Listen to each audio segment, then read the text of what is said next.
All right, we're going to continue our coverage of Hurricane Dorian. Now a Category 1 storm making its way up the East Coast, hitting the Carolinas now. We want to take you to Kitty Hawk, North Carolina. That's where Omar Villafranca is, standing by to talk to us about the impacts of the storm thus far, where you are. I mean, clearly I can see the rain. I can see it's quite windy. How are things looking? Well, Anne Marie, we were under a tornado watch for most of the night, but now, of course, people are focusing on the wind and the rain. As bands come through, the wind really picks up. And let me show you what some of the wind is doing now. Take a look at some of the surf right now. Some big crashing waves are coming up here on shore in Kitty Hawk. We're expecting maybe about a foot of rain, but up to 6 feet of storm surge. And that's the most dangerous part. Meteorologists will tell you the wind is impressive. It looks great on TV, but it's the water that does the most damage and kills the most people. So that's what people are keeping an eye out for here on the Outer Banks. You know what's sort of catching my attention there, Omar, is for a lot of the beaches along the coast, when I've been to North Carolina and South Carolina, huge sand dunes. I don't see that there. I see houses right on the beach. I know they're elevated. I mean, and you talk about storm surge, they're right in the path of that. Are people sticking around? Have they left those homes? Have you seen anybody? Well, and let me go over here. You'll see some of the dunes here, Anne Marie. They're there, but we still see power on in some of the places. A lot of vacation homes are here, a lot of VRBOs, Airbnbs, people who rent their places out. But we're already past the busy tourist season, so there's not a lot of tourists here.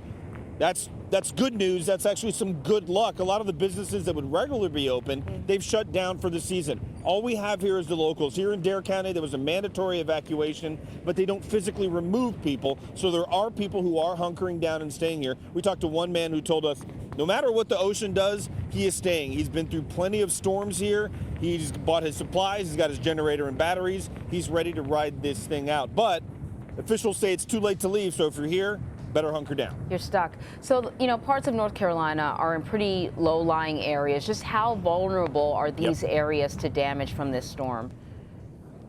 I mean, 6 feet of storm surge here is going to cause a problem for a lot of these people once it gets around the dunes. And in some of the areas that are, of course, every local knows the areas that are prone to flood. That is the main concern. They want to see what the winds are going to do, how they're going to push a lot of this water up in the storm surge. Because this looks pretty mean. We're expecting this to get worse as the morning progresses. I mean, earlier we saw some of this washing up here, and that's just the beginning part. Luckily, the dunes that we mentioned, they kind of seem to contain everything. But as the storm churns closer to North Carolina and passes through, and we're right now kind of in that northeast quadrant of the storm, which is traditionally the worst part of the storm. We've had gusts here, more than 50 miles an hour. We're going to have to watch out what this water does. Right now, it's still on the beach. When it starts going onto the land here on the islands, that's when it's going to become a problem. And Omar, is there a timeline that authorities have given you, and are they also kind of factoring in high tide as well? They are factoring in high tide. We're watching this storm, as you know, we've been watching it all week. If there's one thing consistent about it, is that it's inconsistent. It's slow. It has slowed down the winds now, but we don't know if it's going to pick up. Right now, like I said, we are seeing here on the beach conditions some of this foam wash all the way up here, and it's getting closer and closer. And they are expecting a lot of this to get worse. They're just praying that it's contained in this area. People have boarded up their windows. They've sandbagged their doors. You would usually see beach equipment out here. All that's been brought inside. They don't want it becoming a projectile and smashing into a window, into a home. So they're prepared for what? We're going to have to wait and see. All right. Omar Villafranca, thank you very much. Thank you.